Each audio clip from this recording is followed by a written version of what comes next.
Қайырлы күн қыздар, бүгін сіздерге өте дәмді әрі өзімнің тапсырысқа пісіріп жүрген творожный пирогтың рецептін сіздерге теп-тегін ұсынамын.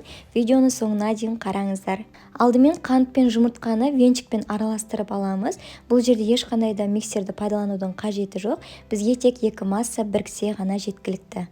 Бөлек ыдыста ұн мен қопсытқышты араластырып аламыз және осыған салқын сары майды үккіштен өткізіп қоссақ болады, не болмаса қолымызбен дәл осылай езе отырып ұсақ крошкалар жасайтын боламыз. Майдың ешқандай түйіршіктері қалмау керек, дәл видеода көрсетілгендей, яғни ұнмен бірігіп кету керек.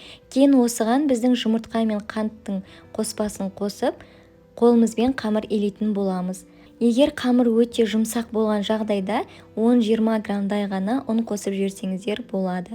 Бірақ біздің қамырымыз қатты болып қалмау керек, сондықтан ұнды көп қоспаңыздар. Дайын болған қамырды пакетке салып, кем дегенде 1 сағатқа тоңазытқышқа жібереміз. Бұл бізде қамырдың өз формасын жақсы ұстап тұру үшін қажет. Сол аралықта салмасын дайындаймыз. Таза ыдысқа барлық қоспаларды біріктіріп алдық. Мен дәл осындай творожный зерноны қолданамын.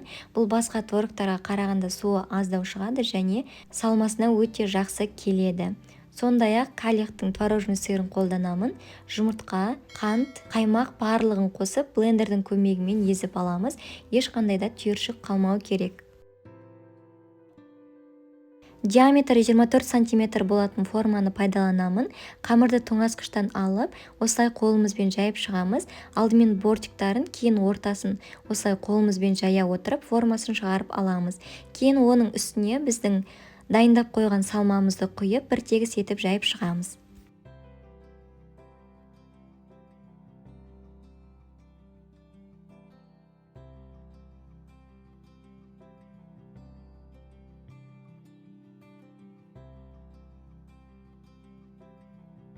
Осылай салмасын жайып болғаннан кейін оның үстіне кез келген замороженный ягоды қоссаңыздар өте дәмді болады, әрі түрі де ерекше әдемі болады. Мен бүгін малина қосқан болатынмын және пирогты қызбай тұрған пеште, қайталап айтамын, қызбай тұрған пешке салып, одан кейін барып қана пешті қосатын боламыз. Конвекция режимінде 180 градуста 30-35 минутта пісіріп аламыз. Піскеннен кейін бірден формадан алуға болмайды, біздің пирогымыз сынып кетуі мүмкін, сондықтан 30 минуттай күтеміз.